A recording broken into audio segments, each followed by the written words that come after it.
At 9:17 p.m. London time, Prince Harry's phone stayed dark while his brothers lit up with a level 4 clearance summons to the King's private study.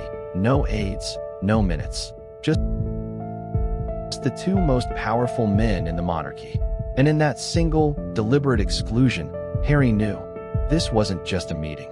This was the moment his father chose William over him, the crown over his own blood, and in doing so, signed the death warrant on the family Harry had spent a lifetime trying to belong to.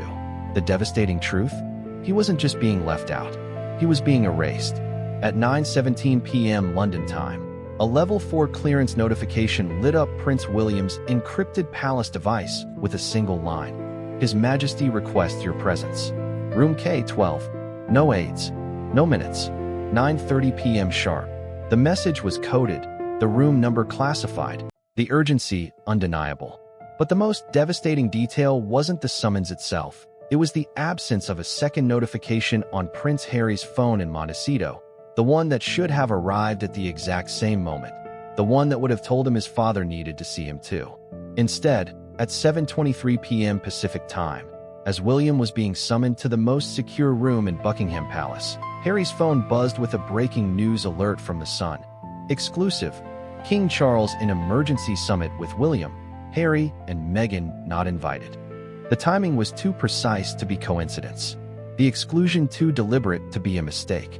And the question that burned in Harry's mind as he stared at the screen was the same one that would haunt the royal family for weeks. What could possibly be so urgent that the king would risk tearing his family apart to discuss it without his younger son? The answer began to unfold at 8:15 a.m. that same morning, when King Charles's private secretary, Sir Edward Lanefox, sent a coded memo marked Operation RC0805 to the Privy Council, flagging a sensitive familial matter requiring immediate sovereign attention. By 10:45 a.m., Harry's US-based security team had flagged an unusual spike in chatter from British tabloid editors. Something big is coming. At 12:30 p.m., the Royal Trust's legal team froze all communications with Sussex Royal's US representatives without explanation. And at 2:45 p.m., Princess Anne was spotted entering Buckingham Palace through the diplomatic entrance, Gate 3, carrying a red dispatch box, the same model used only for constitutional crises. But the réel came at 6:12 p.m., when William's personal driver was instructed to take a route that avoided all CCTV cameras on the way to the palace. The message was clear: whatever was about to happen, it was meant to stay hidden. But while William was being shrouded in secrecy, Harry and Meghan were being fed breadcrumbs of a different kind. At 7:45 p.m. Pacific time, Harry called his UK private secretary, only to be told, "I'm afraid I'm not at liberty to discuss His Majesty's schedule." The first confirmation, they were being iced out. By 8:10 p.m., Meghan's US team had cross-referenced the timing with palace insiders and discovered the meeting wasn't just private. It was sovereign eyes only, a classification so rare it had only been used 3 times in the last century. The last time? The abdication crisis of 1936. And then, at 8:52 p.m., a source inside the Lord Chamberlain's office leaked a single, devastating sentence to the Telegraph. The discussion tonight isn't about Harry's role in the monarchy. It's about his right to it. The words hit Harry like a physical blow. This wasn't a family disagreement. This was a constitutional crisis. And the target wasn't just his title. It was his future, his children's future, his very place in the line of succession. At 9:28 p.m., just 2 minutes before William walked into room K12, Harry's UK lawyer received a cryptic text from a palace insider. Check Clause 4(b) of the 1937 Regency Act. Harry didn't recognize the reference at first, but his lawyer did. Clause 4(b) was the legal mechanism that allowed the monarch to exclude a royal from the line of succession if they were deemed unfit for office. The clause had never been invoked in modern history. Not for Wallis Simpson. Not for Prince Peter Phillips. Not for anyone. Until now. Inside room K12, the atmosphere was thick with the kind of tension that only exists when history is being made behind closed doors. Charles didn't waste time. "William, I won't mince words. The Privy Council has advised that Harry's continued public commentary is actively damaging the institution." William froze. "You're talking about removing him from the line of succession." Charles nodded. Not just him. Archie and Lilibet's titles are complicated under current law. William's jaw tightened. And what does the law say? Charles slid a document across the desk. The 1917 letters patent, annotated in red. It says the sovereign has the right to amend, if the heir and the spare agree. William stared at the document. You're asking me to sign off on removing my brother? Charles leaned forward. I'm asking you to sign off on saving the monarchy. But then William noticed something else. A second document, half hidden under the first. The 1937 Regency Act. Clause 4b, deemed unfit for office. His stomach dropped. You're not just talking about Harry's title. Charles didn't answer. He didn't have to. The implication hung in the air, heavy and suffocating. Because Clause 4b didn't just apply to Harry. It applied to anyone married to a royal, including Meghan. And that's when William realized the full scope of what was happening. This wasn't just about Harry's future. It was about the monarchy's survival. And the woman his brother had married was at the center of the storm. At 10:02 p.m., as William left room K-12, Princess, and was waiting in the hallway. She didn't speak. She just handed him a file. Inside were transcripts of Harry's private conversations from the last 6 months. Phone calls, emails, WhatsApp messages. William flipped through the pages, his expression darkening. Where the hell did you get these? And didn't blink.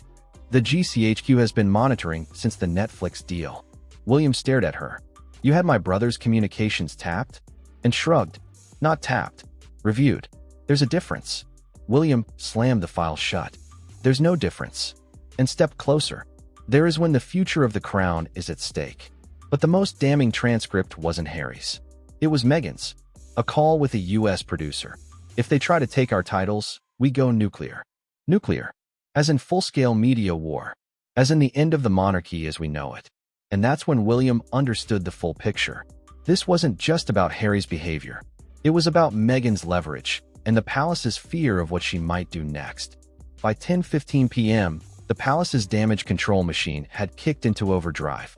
The Lord Chamberlain's office issued a gag order to all senior staff.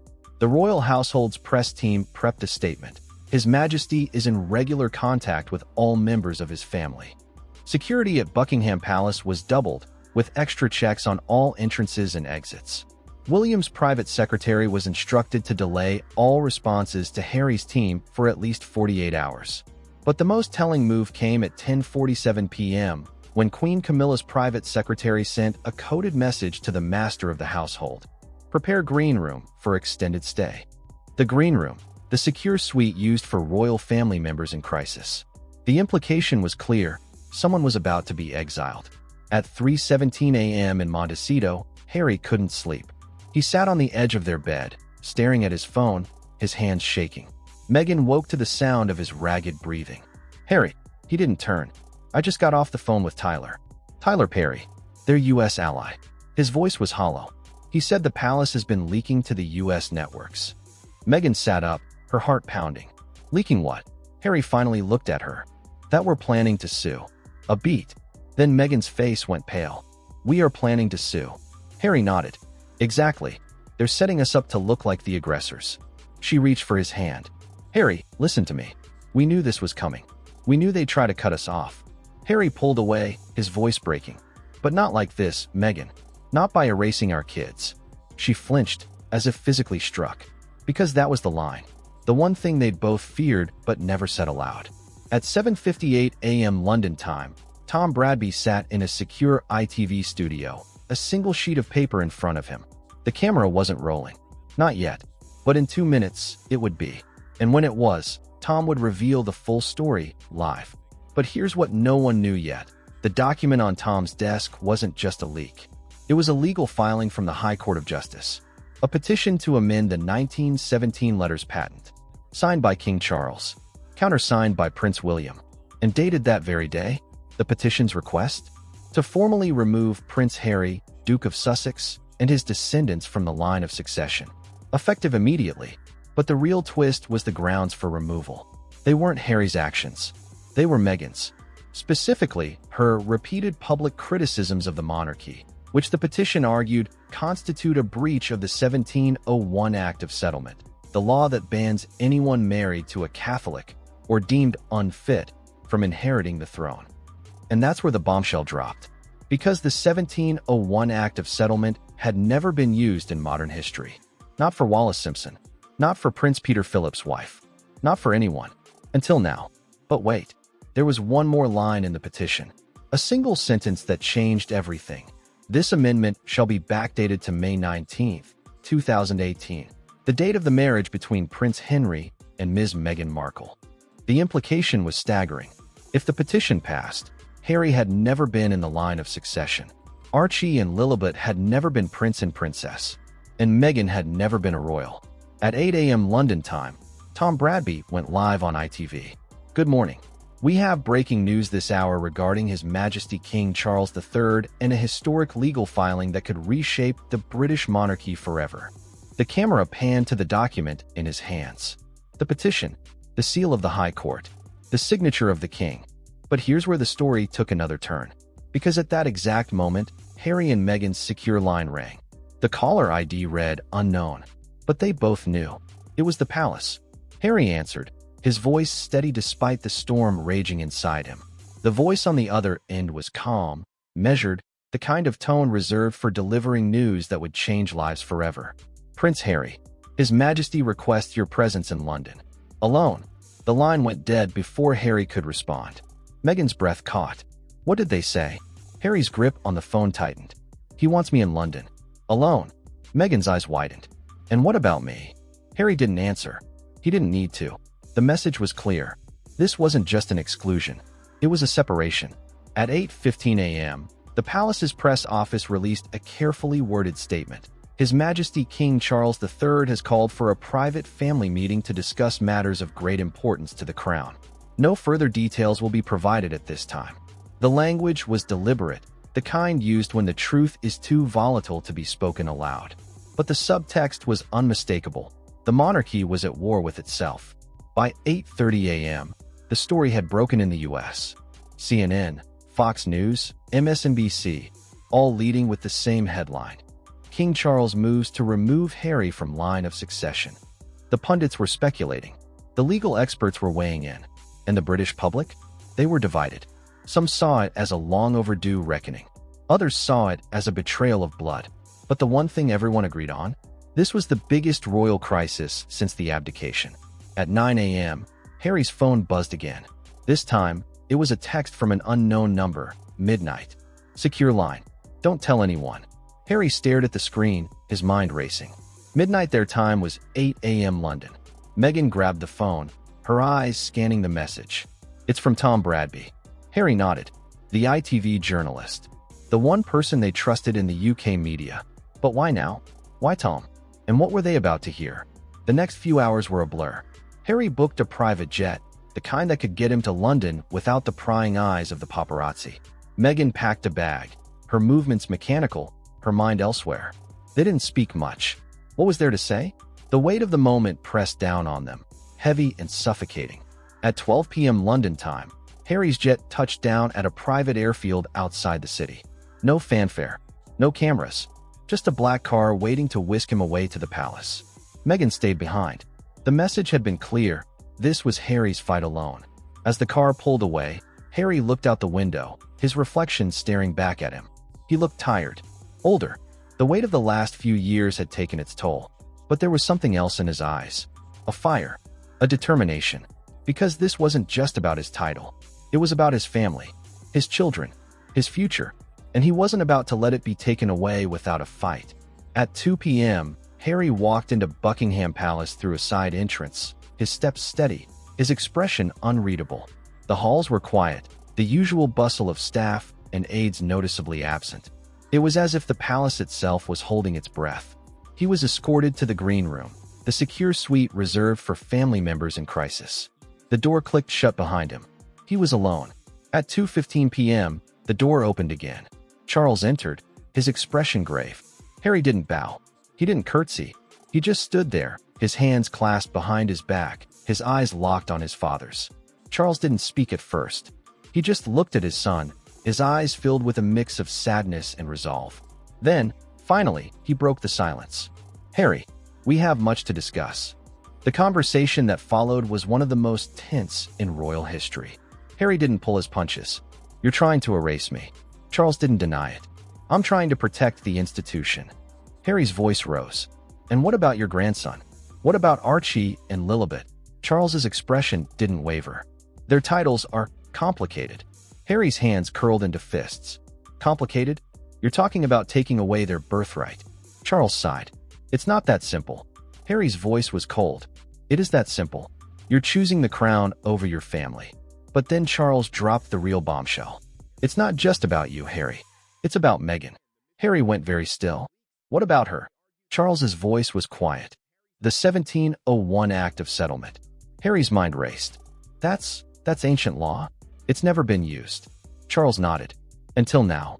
Harry's voice was barely a whisper. "You're using a 300-year-old law to remove my wife from the line of succession." Charles didn't answer. He didn't have to. The argument raged on, the two men locked in a battle of wills. Harry accused Charles of betrayal. Charles accused Harry of recklessness. Neither would back down. And then, just as the tension reached its breaking point, the door opened again. William entered, his expression unreadable. Harry looked at his brother, his eyes filled with a mix of anger and hurt. "So, you're part of this too." William didn't flinch. "I'm part of this family." Harry's voice was bitter. Funny way of showing it. The three men stood in silence, the weight of the moment pressing down on them. This wasn't just a family disagreement. This was a battle for the soul of the monarchy, and the stakes couldn't have been higher. At 3:30 p.m., the door to the green room opened again. This time, it was Princess Anne. She didn't speak. She just handed Charles a file. The latest polling data. The monarchy's approval ratings had plummeted in the wake of the news. The public was divided, the media was in a frenzy, and the future of the crown hung in the balance. Charles's expression darkened. "This is worse than we thought," and nodded. "Much worse." But the real shock came at 4 p.m., when Charles's private secretary entered the room, his face pale. "Your Majesty, there's been a development." Charles's voice was sharp. "What kind of development?" The secretary hesitated. "The kind that changes everything." He handed Charles a phone. On the screen was a live feed from ITV. Tom Bradby was mid-sentence, and the words coming out of his mouth sent a chill down Charles's spine. "Ladies and gentlemen, we have just received confirmation that Prince Harry, Duke of Sussex, has filed a counterpetition with the High Court of Justice. A counterpetition that challenges the legality of the King's amendment to the 1917 letters patent. A counterpetition that accuses the Crown of breach of contract, emotional distress, and, most damning of all, racial discrimination." The room went silent. Harry's eyes locked on Charles's. "Did you know about this?"